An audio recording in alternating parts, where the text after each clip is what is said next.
শুরু হলো সব খবর। যমুনা টেলিভিশনের নিয়মিত আয়োজনে সবাইকে স্বাগত জানাচ্ছি আমি ছোয়া খন্দকার। আসন সমঝোতার ভিত্তিতে জমিয়তে উলামায়ে ইসলামকে 4টি আসন দিল বিএনপি। এতে সারা দেশে অন্যান্য আসনে ধানের শীষে প্রার্থীদের পক্ষে কাজ করবেন জমিয়তের নেতাকর্মীরা। থাকবে না খেজুর গাছ মনোনীত কোনো প্রার্থী। শরিকদের দেয়া আসনে বিএনপির কেউ স্বতন্ত্র প্রার্থী হলে সাংগঠনিক ব্যবস্থা নেওয়ার কথা জানিয়েছেন মহাসচিব মির্জা ফখরুল ইসলাম আলমগীর। জমিয়তের আমির বলেছেন, ইসলামী মূল্যবোধে বিশ্বাসী বিএনপি দেশের কল্যাণে পরীক্ষিত ও আস্থাশীল হওয়ায় সমঝোতার এই সিদ্ধান্ত। বাংলাদেশ জাতীয়তাবাদী দল বিএনপির সাথে দুই দফায় 272 আসনে বিএনপি প্রার্থী ঘোষণা করলেও বাদ রয়েছে 28টি। এসব আসনে যুগপৎ শরিকদের সাথে সমঝোতার কথা আগে জানিয়েছে দলটি, কিন্তু এবার নিজস্ব প্রতীকে ভোট করার বাধ্যবাধকতা থাকায় শরিকদের দল বিলুপ্ত করে বিএনপিতে যোগদান বা আসন সমঝোতার প্রস্তাব দেওয়া হয়। ওনাদের সময়ে দেশের দ্বিতীয় প্রস্তাবে সায় দেয় কওমি ঘরানার সবচেয়ে বড় রাজনৈতিক দল জমিয়তে উলামায়ে ইসলাম, আর এতে 4টি আসনে জমিয়তের খেজুর গাছ মার্কায় সমর্থন জানিয়ে প্রার্থী না দেওয়ার সিদ্ধান্ত বিএনপির। তাদের সাথে আমাদের সমঝোতা হয়েছে, ওই আসনে বিএনপির কোনো প্রার্থী থাকবে না, অন্যান্য আসনে ওনাদের কোনো প্রার্থী থাকবে না। 8 দলীয় জোটের এমন কোনো আপনার অতীতে চালাইছেন বা ওনাদের এইসব আমরা কিছু দেখি নাই এখনো। আমরা বিএনপিকে 3 টার্ম দেখছি, যার কারণে আমরা বিএনপির উপরে আস্থা রাখতে পারি। 4টি আসন হল জমিয়তের আমির ওবায়দুল্লাহ ফারুকের সিলেট 5, মহাসচিব মঞ্জুরুল ইসলাম আফিন্দি নীলফামারী 1, জুনাইদ আল হাবিব ব্রাউনবাড়িয়া 2 আর মনির হোসেন কাসেমি নারায়ণগঞ্জ 4। 5 জকিগঞ্জ কানাইঘাট মৌলানা মোহাম্মদ ওবায়দুল্লাহ ফারুক, যে আমাদের সর্বস্তরের নেতাকর্মী, তাদের সম্পূর্ণভাবে সহযোগিতা করবেন এবং জনগণ যারা ভোটার আছেন তারাও তাদের প্রতীকে ভোট দিয়ে ধানের শীষকে শক্তিশালী করবেন। এতে ধানের শীষ নিয়ে নির্বাচন করা হচ্ছে না রুমিন ফারহানা ও তারেক রহমানের খালাতো ভাই শাহরিন ইসলাম তুহিন সহ আলোচিত 4 নেতার। এসব আসনে তারা স্বতন্ত্র নির্বাচন করলে কি করবে বিএনপি? তাদের বিরুদ্ধে দল ব্যবস্থা গ্রহণ করবে। পার্টির সিদ্ধান্ত অপরিবর্তনীয়। গুলশানে সংবাদ সম্মেলনে মির্জা ফখরুল আরো বলেন, একটি গোষ্ঠী নির্বাচন বানচালের চেষ্টা অব্যাহত রেখেছে। কিছু সংখ্যক ব্যক্তি মহল তারা এই ট্রানজিশনাল যে প্রসেস এটাকে বাধাগ্রস্ত করার জন্য ভয়ঙ্করভাবে চক্রান্ত করছে। এখনো 24টি আসনে বিএনপির মনোনীত বা সমর্থিত প্রার্থীর নাম ঘোষণা করা বাকি, যার মধ্যে ঢাকা 17 আন্দালিব রহমান পার্থ, ঢাকা 13 ববি হাজ্জাজ, ব্রাউনবাড়িয়া 6 জুনায়েদ সাকি, পিরোজপুর 2 মোস্তফা জামাল হায়দার এবং বগুড়া 2 আসনে মাহমুদুর রহমান মান্নাকে সমর্থন জানাবে বিএনপি। তাছাড়া কয়েকজন যুগপৎ নেতাদের আসন নিয়েও চলছে সমঝোতা, যার ঘোষণা আসবে 2-1 দিনের মধ্যে। সর্বপ্রাচীন দল, ঐতিহাসিকভাবে আমাদের সাথে তাদের সম্পর্ক আছে। আরিফিন শাকিল, যমুনা নিউজ, ঢাকা। বিএনপির ভারপ্রাপ্ত চেয়ারম্যান তারেক রহমানের দেশে ফেরা উপলক্ষে রাজধানীতে শুভেচ্ছা বিনিময়ের প্রস্তুতি নিচ্ছে দলটি। 1.5 কোটি মানুষের সমাগম প্রত্যাশা করছে বিএনপি, জানিয়েছেন দলের সিনিয়র যুগ্ম মহাসচিব রুহুল কবির রিজভী। দুপুরে সংবর্ধনা অনুষ্ঠানের কার্যক্রম পরিদর্শনে গিয়ে এই কথা বলেন তিনি। রিজভী বলেন, এটা সমাবেশ নয়, শুভেচ্ছা বিনিময়। এরই মধ্যে দেশের বিভিন্ন প্রান্ত থেকে মানুষ আসতে শুরু করেছেন। তিনি আরো বলেন, তারেক রহমানের নিরাপত্তা নিশ্চিতের দায়িত্ব প্রথমত সরকারের, তারপর দলের। 3 দিন ধরে বিশ্ব রোড থেকে পূর্বাচলমুখী 300 ফিট সড়কের একটি অংশে চলছে মঞ্চ তৈরির কাজ। সব জল্পনা কল্পনার অবসান ঘটিয়ে দীর্ঘ 17 বছরের বেশি সময় পর 25 ডিসেম্বর দেশে ফিরছেন তারেক রহমান। ঢাকায় পৌঁছে 300 ফিটের শুভেচ্ছা বিনিময় অনুষ্ঠানে যোগ দেবেন তিনি। সেখান থেকে এভারকেয়ার হাসপাতালে যাবেন চিকিৎসাধীন মা বেগম খালেদা জিয়াকে দেখতে।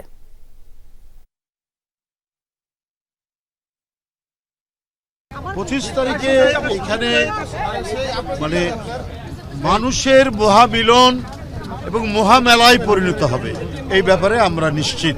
এটা কিন্তু সমাবেশ না, এই যে জনসমাগম হবে তাদের সামনে শুভেচ্ছা দিয়ে উনি তার মা দেশনেত্রী বেগম খালেদা জিয়া তাকে দেখে তারপরে তিনি বাসায় যাবেন। 1.5 কোটিরও বেশি মানুষের উপস্থিতি হবে সেদিন ঢাকায় ইনশাআল্লাহ। বিজয়, বৃহস্পতিবার 300 ফিটে বিএনপি ভারপ্রাপ্ত চেয়ারম্যানের যে সংবর্ধনা কতটা এগোলো সেটি প্রস্তুতি একটু সার্বিক খবরাখবর জানাবেন। ছোঁয়া সংবর্ধনা প্রস্তুতি প্রায় শেষের পর্যায়ে বলা চলে। আমি এখন দাঁড়িয়ে আছি যে সংবর্ধনার স্টেজটি রয়েছে সেই স্টেজের সামনে। আপনি দেখতে পাচ্ছেন যে স্টেজটির যে কার্যক্রম সেই কার্যক্রম কিন্তু এখনও চলমান রয়েছে এবং স্টেজটি প্রায় শেষের পথেই বলা চলে। সম্পূর্ণ প্রস্তুতি এখন পর্যন্ত গ্রহণ করা হচ্ছে হওয়া শেষ বলা চলে। এছাড়াও যদি বলি যে এই তারেক রহমানের দেশে প্রত্যাবর্তনকে ঘিরে কিন্তু বিএনপি নেতাকর্মীদের উপর যে উচ্ছ্বাস, তাদের যে উদ্দীপনা কাজ করছে সেই থেকেই কিন্তু এখানে নেতাকর্মীদের যে ভিড় সেটি বেশ লক্ষ্য করা যাচ্ছে এবং দেশের বিভিন্ন প্রান্ত থেকে 25 তারিখকে কেন্দ্র করে কিন্তু এখনই বিএনপির যারা নেতাকর্মী রয়েছেন তারা আসতে শুরু করেছে এবং তারা এখানে অবস্থান করে, সারা রাতই তারা অবস্থান করে। গতকালকে রাতেও আমি দেখেছি নেতাকর্মীরা এসেছে এবং সারা দিন আজকে নেতাকর্মীরা ছিল। পাশাপাশি যদি আমি বলি যে এখন পর্যন্ত অর্থাৎ সকাল থেকে বিকেল পর্যন্ত যদি নেতাকর্মীর উপস্থিতির কথা যদি আমি শুধু বলতে চাই, সেই ক্ষেত্রে এটি দ্বিগুণ থেকে তিনগুণ হয়ে গিয়েছে এবং এখনই সড়কে যানজট সৃষ্টি কিছুটা হচ্ছে এবং যে সাইডে আসলে স্টেজটি করা হয়েছে সেই পাশে কিন্তু গাড়ি চলাচলও কিছুটা এখন বিঘ্ন ঘটছে বলেই বলা চলে এবং বেশিরভাগ গাড়ি কিন্তু যে মূল সড়ক রয়েছে 300 ফিটের সেই সড়ক হয়েই যাচ্ছে। তবে সব কিছু মিলিয়ে যদি বলতে চাই, ছোঁয়া বিএনপির পক্ষ থেকে যেমনটি জানানো হচ্ছে যে তারেক রহমানের প্রত্যাবর্তনকে কেন্দ্র করে কিন্তু প্রায় 50 লক্ষ মানুষের সমাগম হতে পারে এবং এটি কোনো সমাবেশ নয়, এটি একটি সংবর্ধনা অনুষ্ঠানই বলা চলে। এবং এখানে তিনি 25 তারিখ তিনি সিলেটে 25 তারিখ তিনি সিলেট হয়ে কিন্তু ঢাকায় আসবেন, কারণ তার যে বহনকারী বিমানটি রয়েছে সেই বিমানটি সিলেট অবতরণ করার পর তারপর ঢাকায় নামবে এবং প্রায় অনুমান করা যেমনটি জানতে পেরেছি যে 11টা বা 12টার মধ্যে তারেক রহমান আসবেন এবং এরপর তিনি প্রথম 300 ফিটে আসবেন এই সংবর্ধনা অনুষ্ঠানে। এরপর তিনি তার মা বেগম জিয়াকে দেখতে যাবেন এবং এরপর সেখান থেকে তিনি গুলশানের বাসায় পৌঁছাবেন, এমনটাই আমরা জানি। ছোঁয়া, জি, একদম বেশ জোরে সোরেই প্রস্তুতি চলছে, সেটিও বোঝা যাচ্ছিল। অনেক ধন্যবাদ বিজয় যোগ দেওয়ার জন্য। এদিকে দীর্ঘ 17 বছর পর তারেক রহমানের দেশে ফেরা উপলক্ষে স্বাগত মিছিল করেছে ঢাকা বিশ্ববিদ্যালয় ছাত্রদল। শুভেচ্ছা মিছিলটি টিএসসির পায়রা চত্বর থেকে শুরু হয়ে ভিসি চত্বর ও হলপাড়া ঘুরে টিএসসি এলাকায় শেষ হয়। এরপর সংক্ষিপ্ত সমাবেশ থেকে ছাত্রদল নেতারা বলেন, তারেক রহমানের স্বদেশ প্রত্যাবর্তন ঐতিহাসিক ঘটনা। গত 3 নির্বাচনে 4 কোটি তরুণের ভোটাধিকার হরণ করা হয়েছিল। তারেক রহমানের প্রত্যাবর্তনের মধ্য দিয়ে গণতান্ত্রিক যাত্রা শুরু হবে। বিএনপি চেয়ারপারসন খালেদা জিয়ার সুস্থতা কামনায় সকলকে প্রার্থনার আহ্বান জানান ছাত্রদল নেতারা। এ সময় তারেক রহমান ঘোষিত রাষ্ট্র গঠনের 31 দফা বাস্তবায়নে ঢাকা বিশ্ববিদ্যালয়ের শিক্ষার্থীদের এগিয়ে আসার আহ্বান জানান ঢাকা বিশ্ববিদ্যালয় ছাত্রদল সভাপতি গণেশচন্দ্র রায় সাহস। জুলাই বিপ্লবের পর গণতন্ত্র পুনঃপ্রতিষ্ঠায় তারেক রহমানের নেতৃত্বে সুগঠিত হওয়ার আহ্বান জানান এই ছাত্র নেতা।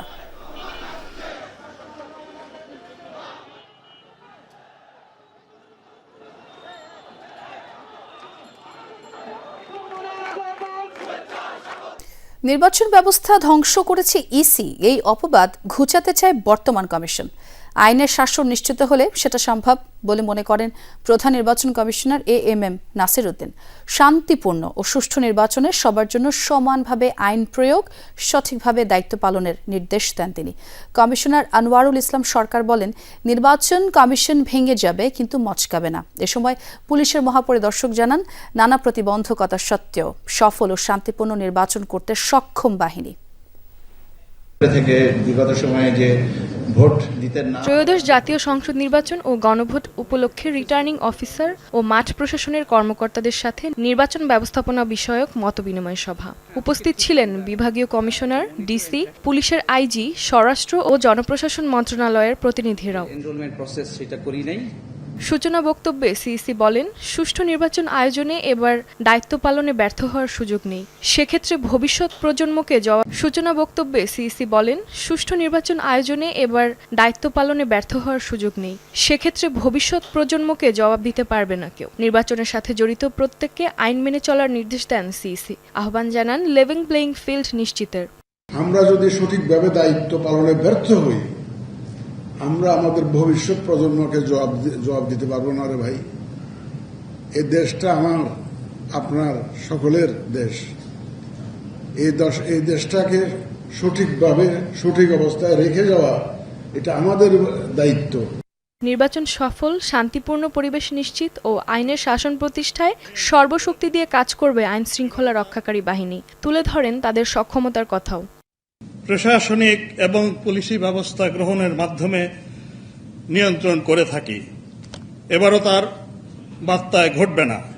পুলিশ প্রাইমেসি প্রতিষ্ঠা এবং প্রশাসনিক কঠোর পদক্ষেপ গ্রহণের মাধ্যমে আমাদেরকে আমাদের উদ্দিষ্ট লক্ষ্য হাসিল করতে হবে। যেহেতু একদিনে 2 ভোট, প্রতিবন্ধকতা ও উত্তরণের পরামর্শ দেন নির্বাচনী কর্মকর্তা ও ম্যাজিস্ট্রেটরা। অতীতের যে কোনো সময়ের তুলনায় নিরপেক্ষ নির্বাচন করার প্রত্যয় ব্যক্ত করেন তারা। আমরা বিশ্বাস করি এবং আমরা আশা রাখি যে আমাদের এই দায়িত্ব আমরা সঠিকভাবে পালন করব। আমরা গণভোটের প্রচার প্রচারণা সম্পর্কে উদ্বুদ্ধকরণের জন্য একটি কর্মপরিকল্পনা মন্ত্রিপরিষদ বিভাগ থেকে আমরা 22 ডিসেম্বর গতকাল আমরা একটি কর্মপরিকল্পনা প্রণয়ন করে একটি পত্র জারি করেছি। আইন বিধিবিধান মেনে কাজ করলে ইসি পাশে থাকবে আশ্বস্ত করেন প্রধান নির্বাচন কমিশনার। জিনা তারা লাবণী, যমুনা নিউজ, ঢাকা। নোয়াখালীর হাতিয়ায় চর দখলকে কেন্দ্র করে 2 পক্ষের সংঘর্ষে নিহত হয়েছেন 5 জন আর আহত হয়েছেন বেশ কয়েকজন। পুলিশ জানায় মেঘনার বুকে জেগে ওঠা জাগলার চর দখলকে কেন্দ্র করে গত কয়েকদিন ধরেই সংঘর্ষ চলছিল সুখচর ইউনিয়নের মেম্বার মনির গ্রুপের সাথে স্থানীয় প্রভাবশালী শামসু গ্রুপের। এরই জেরে সকাল থেকে আবারও সংঘর্ষে জড়ায় 2 পক্ষ। দিনভর থেমে থেমে চলে সংঘাত, রণক্ষেত্রে পরিণত হয় গোটা এলাকা। এ সময় গোলাগুলির ঘটনাও ঘটে। সংঘর্ষে এখন পর্যন্ত 5 জনের মরদেহ উদ্ধার করেছে পুলিশ। পরিস্থিতি নিয়ন্ত্রণের চেষ্টা করছে আইন শৃঙ্খলা বাহিনী। আমরা সরাসরি যুক্ত হতে চাই, নোয়াখালী থেকে যুক্ত হয়েছেন সহকর্মী মোতাসিম বিল্লাহ সবুজ। সবুজ, সংঘর্ষ কি থেমে গেছে কিনা, এলাকার পরিস্থিতি কেমন দেখছেন এবং যারা আহত হয়েছেন এবং নিহত হয়েছেন তাদের অবস্থাটাও জানতে চাই। ঘটনাতে বর্তমানে পুলিশ রয়েছে, দেহগুলো উদ্ধার করছে এবং নৌবাহিনী, কোস্টগার্ড রয়েছে। এবং আসলে আপনি যেটি বলছেন যে গত কয়েকদিন থেকে আসলে যে জাগলার চর সুখচর ইউনিয়নে এই চরটি আসলে নোয়াখালীর মূল ভূখণ্ড থেকে বিচ্ছিন্ন এবং মেঘনা নদীর বুকে এটি আসলে একেবারেই মানুষের বসবাসের অনুপযোগী। এখানে এই চরটাতে মূলত ভূমিহীন যারা নদী ভাঙনের শিকার তারাই আসলে এখানে থাকেন এবং এই সুযোগটা নিচ্ছে স্থানীয় যারা প্রভাবশালী রয়েছে, জলদস্যু ডাকাত রয়েছে, তারা তাদের সশস্ত্র দল গঠন করে আসলে তারা এই ভূমিহীন মানুষদের কাছে প্রতি একর জমি 20,000, 25,000, 30,000 করে বিক্রি করছে। তো এখানে যেটি ঘটছে যে আসলে যে শামসু সে দীর্ঘদিন থেকে এই জাগলার চরে জমি বিক্রি করে আসছে এবং তার প্রতিপক্ষ যে মনির মেম্বার বা আলাউদ্দিন, নিজাম, তারা আজ সকালে তারা 15-20 জন 30 জন একটা সশস্ত্র দল তারা এটার প্রতিবাদ জানায় বা তারা এটা প্রতিহত করার চেষ্টা করে কোথায় শামসু যে তারা জমি বিক্রি করছে বা পাল্টা দখল করতে আসে। তখনই আসলে সংঘর্ষের ঘটনা ঘটে এবং সকাল থেকে থেমে থেমে আসলে ঠিক বিকেল পর্যন্ত সংঘর্ষ চলে। সেখানে গোলাগুলির ঘটনা ঘটে এবং সেখানে আসলে মোট 5 জন মারা যায় এবং বেশ কিছু মানুষ আসলে আহত হয়। তবে পুলিশের যেটি বলছে যে এখানে ঘটনাস্থলে হাতিয়া থানার অফিসার ইনচার্জ তিনি নিজে রয়েছেন এবং সেখানে আসলে তারা যে আসলে জোয়ার ভাটার কারণেও মৃতদেহগুলো উদ্ধার করা একটু কঠিন হয়ে পড়ছে, যে আসলে ওখানে জোয়ার নদীতে জোয়ারের সময় ওখানে যেতে হয় আবার ফিরতে হয়, তো সে কারণে একটু সমস্যা পড়তে হচ্ছে। তবে বিকেলে যে আলাউদ্দিনের মৃতদেহ নোয়াখালীর সদর হাসপাতালে রাখা হয়েছে, আনার পর ডাক্তার সেখানে মৃত ঘোষণা করেছে। তবে পুলিশ বলছে যে এই ঘটনায় তারা এলাকায় অভিযান চালাচ্ছে এবং সেখানে তারা যে আইনগত যে ব্যবস্থা সেটি তারা নিবেন এবং মূলত তারা এখন মূল কাজ করছে যে মৃতদেহের দেহগুলো রয়েছে সেগুলো আসলে একজনের মৃতদেহ নোয়াখালী সদর হাসপাতাল, বাকি 4 জনের সেই জাগলার চরে এখনো রয়ে গেছে, তারা সেগুলো উদ্ধার করছে এবং আহত যারা রয়েছে তাদেরকে উদ্ধার করে চিকিৎসার ব্যবস্থা করছে। সবুজ, অনেক ধন্যবাদ আপনাকে। ময়মনসিংহের ভালুকায় ধর্ম অবমাননার অভিযোগ তুলে পিটিএ হত্যা এবং মরদেহ পোড়ানোর চেষ্টা কারখানার শ্রমিক দীপুচন্দ্র দাসের বাড়ি পরিদর্শন করেছেন বিভিন্ন মানবাধিকার সংগঠনের নেতারা। দুপুরে নাগরিক কোয়ালিশনের আলোকচিত্রী ও মানবাধিকার কর্মী শহীদুল আলম সহ 18 জনের একটি দল দীপুর পরিবারের সাথে সাক্ষাৎ করেন। এ সময় তার পরিবারের সদস্যদের সাথে কথা বলেন মানবাধিকার কর্মীরা। পরিদর্শন শেষে শহীদুল আলম বলেন, মবের ঘটনায় রাষ্ট্র ও আইন শৃঙ্খলা বাহিনীর অবহেলা দৃশ্যমান। অন্তর্বর্তীকালীন সরকারের কাছে যেই প্রত্যাশা ছিল তা পূরণ হয়নি বলেও মন্তব্য করেন তিনি। যারা ধর্মের নামে সন্ত্রাস করছে তাদের দ্রুত আইনের আওতায় আনার দাবি জানান মানবাধিকার কর্মীরা। মবের পরিচালিত যেই বিচার সেটা থেকে আমাদের সরে অবশ্যই আসতে হবে এবং যারা এদের উস্কানি দিচ্ছে তাদেরকেও বিচারে আনতে হবে। ইসলাম ধর্মের অবমাননা কোনোভাবেই আপনি হত্যা করে আপনি ইসলাম ধর্মের প্রতি সম্মান আনতে পারেন না।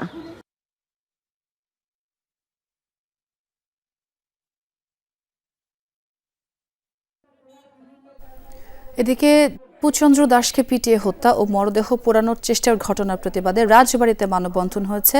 সকালে বাংলাদেশ হিন্দু বৌদ্ধ খ্রিস্টান কল্যাণ ফ্রন্ট রাজবাড়ী জেলা শাখার উদ্যোগে এই মানববন্ধন হয়। জেলা প্রেস ক্লাবের সামনে সড়কে অবস্থান নিয়ে বক্তারা বলেন, একটি গোষ্ঠী দেশে বিশৃঙ্খলা সৃষ্টি করতেই দীপুকে হত্যা করেছে। দ্রুত তাদের শনাক্ত করে শাস্তির আওতায় আনার দাবি জানান।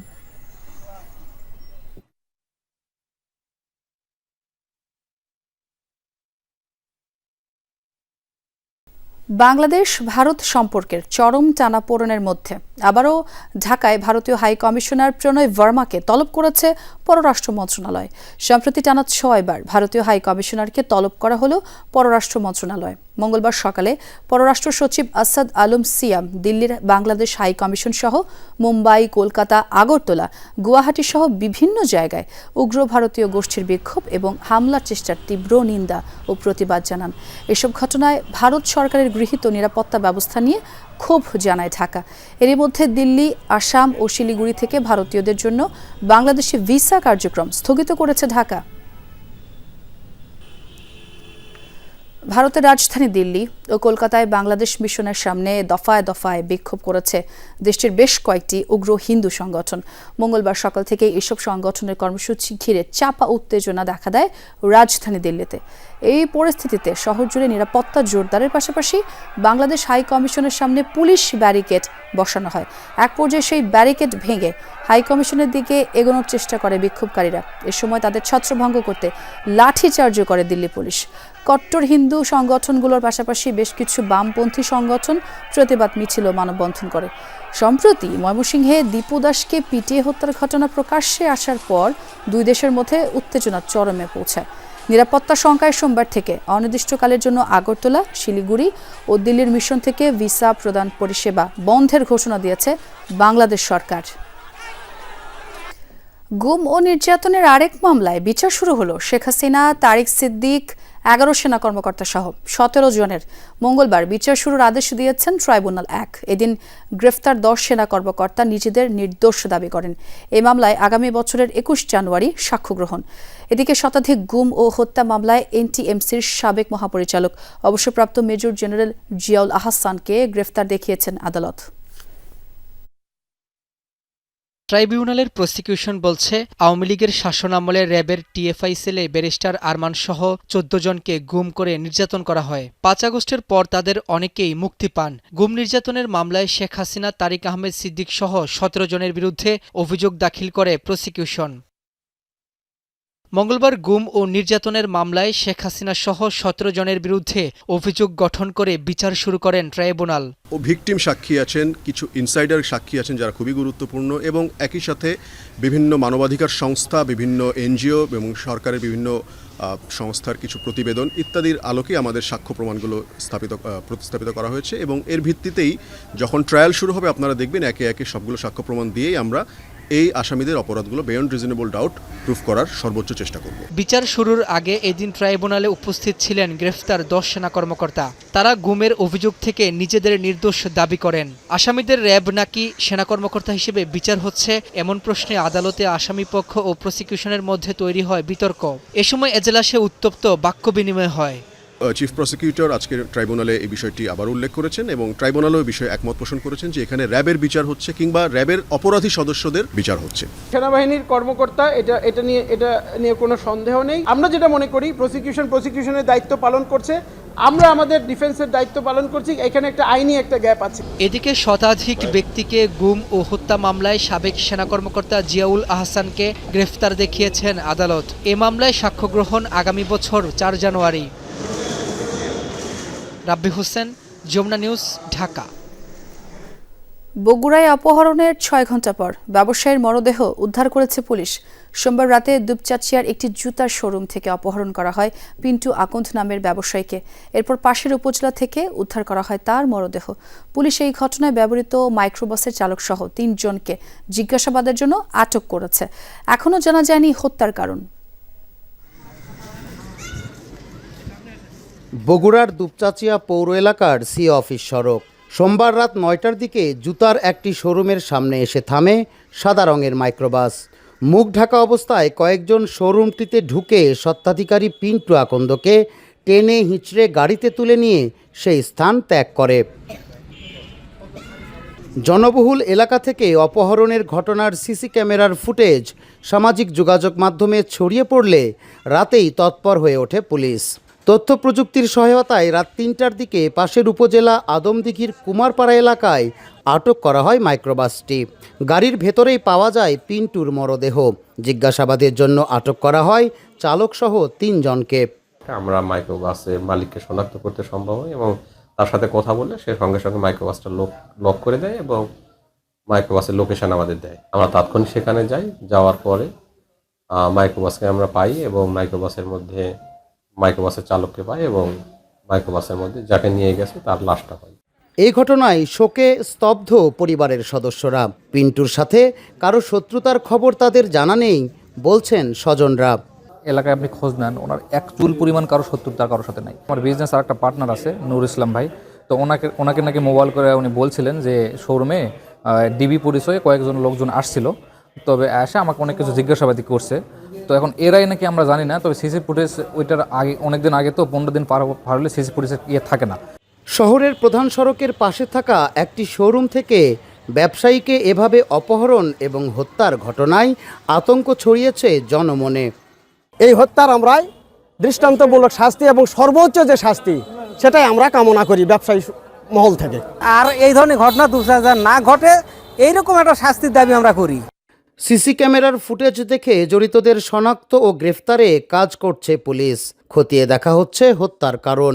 নিহত ব্যবসায়ী পিন্টু আকন্দের বাড়ি নওগাঁর রানীনগর উপজেলায়। বছর 4 ধরে তিনি দুপচাচিয়া পৌর শহরে ব্যবসা করতেন। মেহেরুল সুজন, যমুনা নিউজ, বগুড়া। এবারে খেলার খবর। আন্তর্জাতিক টি-20তে প্রথম বোলার হিসেবে 1 ওভারে 5 উইকেট নিয়েছেন ইন্দোনেশিয়ার গেদিয়ে প্রিয়ান্দানা। কম্বোডিয়ার বিপক্ষে সিরিজের প্রথম ম্যাচে এই কীর্তি গড়েন 28 বছর বয়সী এই পেসার। টসে হেরে আগে ব্যাটিংয়ে নেমে 5 উইকেটে 167 রান তোলে ইন্দোনেশিয়া। তাড়া করতে নেমে 15 ওভার শেষে 5 উইকেটে 106 রান করে কম্বোডিয়া। এরপরই প্রিয়ান্দানা ম্যাজিক 16তম ওভারের প্রথম 3 বলে আবরার, নির্মলজিৎ ও চ্যান্থুনকে ফিরিয়ে করেন হ্যাট্রিক। চতুর্থ বলটি ডট দেওয়ার পর পঞ্চম ও ষষ্ঠ বলে তুলে নেন কম্বোডিয়ার শেষ 2 উইকেট। আর তাতেই 60 রানের বিশাল জয় পায় ইন্দোনেশিয়া। আন্তর্জাতিক ক্রিকেটে 1 ওভারে 5 উইকেট এই প্রথম হলেও ঘরোয়া টি-20তে এমন ঘটনা আগে 2বার ঘটেছে। 2013-14 মৌসুমে বিজয় দিবস টি-20 কাপে বিসিবি একাদশের হয়ে 1 ওভারে 5 উইকেট নিয়েছিলেন পেসার আল আমিন। আর ভারতের সৈয়দ মুশতাক আলী ট্রফিতে এই কীর্তি গড়েছিলেন কর্ণাটকের অভিমন্যু মিঠুন। দেশের বাইরের খবর। তুরস্কের পার্লামেন্টে ক্ষমতাসীন পার্টির সাথে হাতাহাতি হয়েছে রিপাবলিকান পিপলস পার্টির সদস্যদের। রোববার বাজেটের শেষ দিন হয় এই ঘটনা।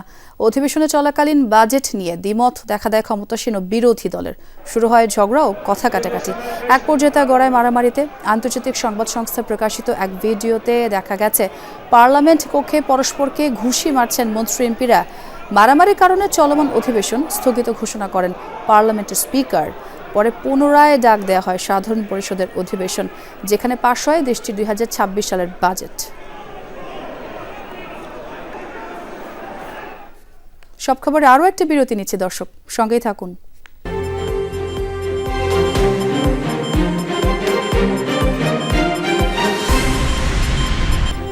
আবারও স্বাগত, দেখছেন সব খবর। ইসি এখনও আমন্ত্রণ না জানালেও নির্বাচনে যেতে চায় জাতীয় গণতান্ত্রিক ফ্রন্ট এনডিএফ। এমন মন্তব্য করেন এনডিএফ-এর চেয়ারম্যান ব্যারিস্টার আনিসুল ইসলাম মাহমুদ। দুপুরে রাজধানীর বনানীতে আসন্ন জাতীয় সংসদ নির্বাচনের প্রার্থী ঘোষণার অনুষ্ঠানে এই কথা বলেন তিনি।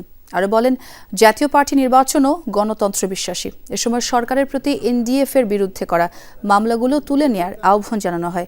সরকারের উস্কানিতেই মব হচ্ছে বলেও অভিযোগ করেন তিনি।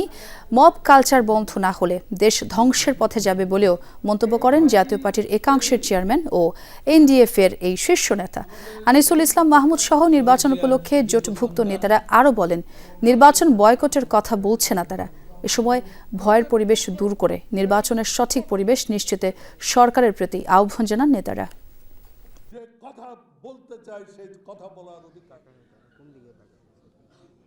আমাদেরকে কেউ বলেনি, তারপরেও আমরা নির্বাচনে যাচ্ছি, কারণ আমরা গণতন্ত্রে বিশ্বাস করি। কি মনে করে ইলেকশন কমিশনের চেয়ারম্যান সবাই ডাকছে, আমার মুখ ডাকে না কেন?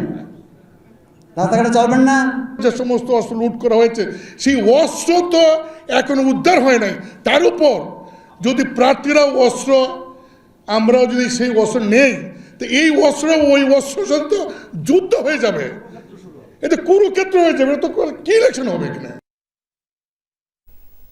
জাতীয় নাগরিক পার্টির সদস্য সচিব আক্তার হোসেনের পক্ষে রংপুর ৪ আসন থেকে মনোনয়নপত্র সংগ্রহ করেছেন নেতাকর্মীরা। বিকেলে রিটার্নিং কর্মকর্তার কার্যালয় থেকে মনোনয়নপত্র সংগ্রহ করেন জেলা ও মহানগর এনসিপি নেতাকর্মীরা। একই সময় রংপুর ১ আসনে এনসিপির ফর্ম তোলেন জেলা আহ্বায়ক আল মামুন ও গণ অধিকার পরিষদের হানিফ খান সজীব। এ নিয়ে রংপুরের ৬টি আসনের জন্য মনোনয়ন ফর্ম নিয়েছেন মোট ৩১ জন প্রার্থী।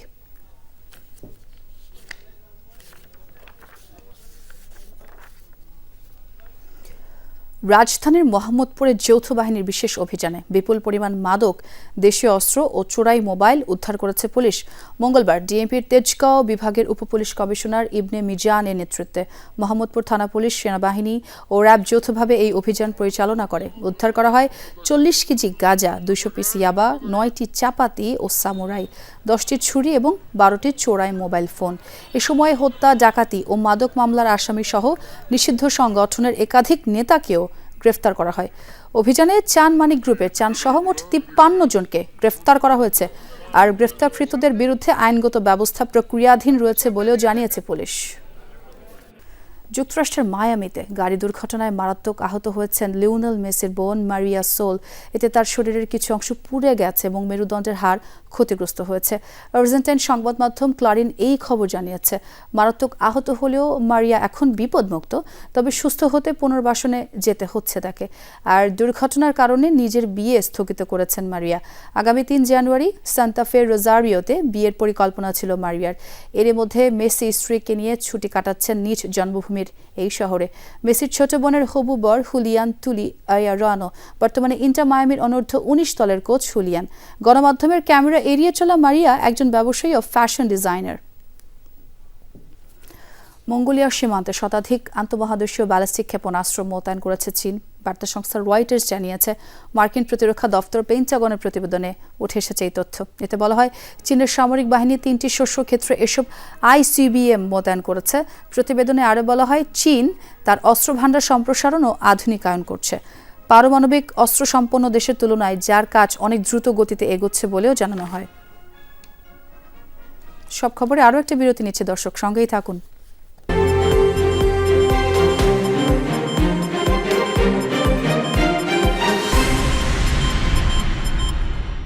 বিচারের জন্য জজ আদালতে পাঠানো হয়েছে চট্টগ্রামের আইনজীবী সাইফুল ইসলাম আলিফ হত্যা মামলা। সকালে শুনানি শেষে এই আদেশ দেন মেট্রোপলিটন ম্যাজিস্ট্রেট আদালত। এখন চিন্ময় কৃষ্ণ দাস সহ চার্জশিটভুক্ত ৩৯ আসামির বিচারিক কার্যক্রম শুরু হবে বলে জানান রাষ্ট্রপক্ষের কৌঁসুলি। তবে দ্রুত নিষ্পত্তির জন্য চাঞ্চল্যকর মামলাটি দ্রুতই বিচার ট্রাইব্যুনালে পাঠানোর আবেদন জানিয়েছেন নিহতের বাবা। আইনজীবী সাইফুল ইসলাম আলিফ হত্যা মামলার শুনানির দিন ধার্য ছিল মঙ্গলবার সকালে চট্টগ্রাম মেট্রোপলিটন ম্যাজিস্ট্রেট আদালতে হাজির হন মামলার বাদী ও আলিফের বাবা। রাষ্ট্রপক্ষের কৌঁসুলি জানান, আলিফ হত্যা মামলায় চার্জশিটভুক্ত ৩৯ জন আসামির মধ্যে ২১ জন গ্রেফতার এবং ১৭ জন পলাতক। তাদের বিরুদ্ধে গ্রেপ্তারি পরোয়ানা, হুলিয়া ও ক্রোকি পরোয়ানা জারি করা হয়েছে। মামলাটি বিচারের জন্য প্রস্তুত হওয়ায় মেট্রোপলিটন ম্যাজিস্ট্রেট আদালত থেকে বিচারিক আদালত তথা দায়রা জজ আদালতে বদলি করা হয়েছে। নিম্ন আদালতে মামলা রেডি ফর ট্রায়াল করার জন্য যেই কার্যক্রম আইনানুগ ব্যবস্থা নিতে হয় আজকে সেগুলো সমাপ্ত হয়েছে, আদালত সন্তুষ্ট হয়েছে, যার কারণে মামলাটি বিচারের জন্য প্রস্তুত মর্মে ঘোষণা করে রেডি ফর ট্রায়াল হিসেবে মহানগর দায়রা জজ আদালতের কাছে মামলাটি প্রেরণের আদেশ প্রদান করেছেন। খুনিদের সর্বোচ্চ শাস্তি এবং ন্যায় বিচার নিশ্চিত করার দাবি জানিয়ে চাঞ্চল্যকর এই মামলাটি দ্রুত নিষ্পত্তির জন্য দ্রুত বিচার ট্রাইব্যুনালে হস্তান্তরের আবেদন জানিয়েছেন মামলার বাদী এবং আইনজীবীরা। অতিরিক্ত জেলা প্রশাসকের মাধ্যমে এই আবেদন করেন তারা। আমরা চাই এই মামলাটা সরকারি গ্যাজেটের মধ্যে দ্রুত বিচার ট্রাইব্যুনালে প্রেরণ করলে মামলাটা দ্রুত নিষ্পত্তি হবে। এই মামলাটা অবশ্যই দৃশ্যমান বিচার হওয়া উচিত, আর যদি দৃশ্যমান বিচারটা যথোপযুক্ত সময় এবং খুব কম সময়ের মধ্যে যদি না হয় তাহলে আসলে ন্যায় বিচারটা বিঘ্নিত হবে আর কি। এটা দ্রুত বিচার ট্রাইব্যুনালে মামলাটা নিষ্পত্তি করে জনমনের মধ্যে ন্যায় বিচারের যে আকাঙ্ক্ষা সেটা আমাদের মধ্যে স্বস্তি ফিরিয়ে দেওয়া উচিত। আমরা এটা মাননীয় স্বরাষ্ট্র উপদেষ্টা বড় ওনারা যে ব্যাখ্যায়িত যে আবেদনটা দিয়েছেন এটা যথাযথ ব্যবস্থা গ্রহণের জন্য আমরা এটা পাঠিয়ে দিব দ্রুত। বেঁচে থাকা অবস্থায় আদরের সন্তান হত্যার বিচার দেখে যাওয়ার আকুতি জানান নিহত আইনজীবী আলিফের বাবা। এখনো পর্যন্ত সুষ্ঠু বিচারের কোনো পদক্ষেপ দেখছি না।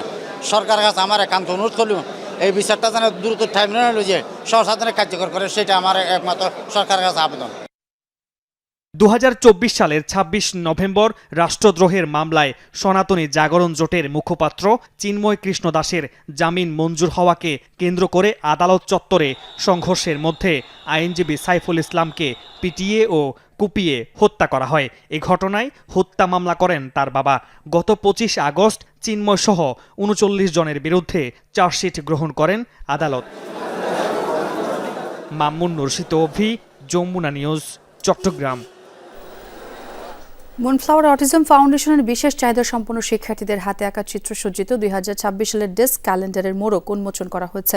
সকালে এই অনুষ্ঠানে উপস্থিত ছিলেন ফাউন্ডেশনের চেয়ারম্যান নকিব খান, বিশিষ্ট চিত্রশিল্পী আব্দুর রাজ্জাক প্রধান। শিক্ষার্থীদের কল্পনা, অনুভূতি ও সৃজনশীলতার রঙে রাঙানো ক্যালেন্ডারটি শিশুদের সুপ্ত প্রতিভা বিকাশের পাশাপাশি আত্মপ্রকাশের শক্তিশালী মাধ্যম হিসেবে কাজ করবে বলে জানান ফাউন্ডেশনের চেয়ারম্যান। অনুষ্ঠানে অতিথিরা বলেন, অটিজম কোনো সীমাবদ্ধতা নয়, বরং সঠিক পরিচর্যা, ভালোবাসা ও সুযোগ পেলে এই শিক্ষার্থীরাও সমাজে গুরুত্বপূর্ণ অবদান রাখতে পারে। ক্যালেন্ডারের প্রতিটি পাতায় ফুটে উঠেছে বিশেষ চাহিদা সম্পন্ন শিশুদের নিজস্ব দৃষ্টিভঙ্গি, স্বপ্ন ও জীবনের গল্প। এই উদ্যোগের মাধ্যমে মুনফ্লাওয়ার অটিজম ফাউন্ডেশন সচেতনতা বৃদ্ধি, অন্তর্ভুক্তিমূলক সমাজ গঠন এবং বিশেষ চাহিদা সম্পন্ন শিশুদের সৃজনশীল প্রতিভা তুলে ধরার একটি প্রশংসনীয় দৃষ্টান্ত স্থাপন করেছে। অনুষ্ঠানের অন্যতম আকর্ষণ ছিল শিক্ষার্থীদের সাংস্কৃতিক পরিবেশনা।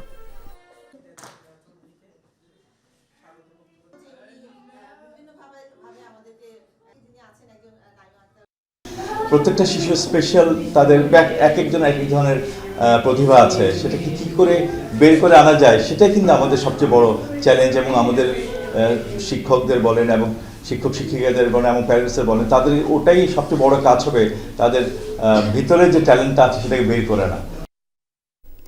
মেলবোর্নে বক্সিং ডে টেস্টের জন্য 15 জনের স্কোয়াড ঘোষণা করেছে ক্রিকেট অস্ট্রেলিয়া। দলে ডাক পেয়েছেন টড মার্ফি ও জাই রিচার্ডসন।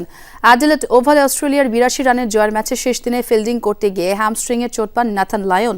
তার জায়গায় দলে ডাকা হয়েছে 25 বছর বয়সী মার্ফিকে। এদিকে শেষ 2 টেস্ট খেলবেন না তা আগেই জানিয়েছিলেন প্যাট কামিন্স। তার সরে দাঁড়ানোয় স্টিভ স্মিথ আবারও ফিরছেন নেতৃত্বে।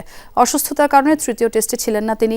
কামিন্সের অনুপস্থিতিতে পেস আক্রমণের শূন্যস্থান পূরণ করবেন ব্রেন্ডন ডগেট, মাইকেল নেসার কিংবা জাই রিচার্ডসন। 1 বছরের প্রথমবার টেস্ট স্কোয়াডে ঢোকা রিচার্ডসন কাঁধের অস্ত্রোপচারের পর দলের সঙ্গে যোগ দিয়েছিলেন। চতুর্থ টেস্ট খেলার অপেক্ষায় তিনি।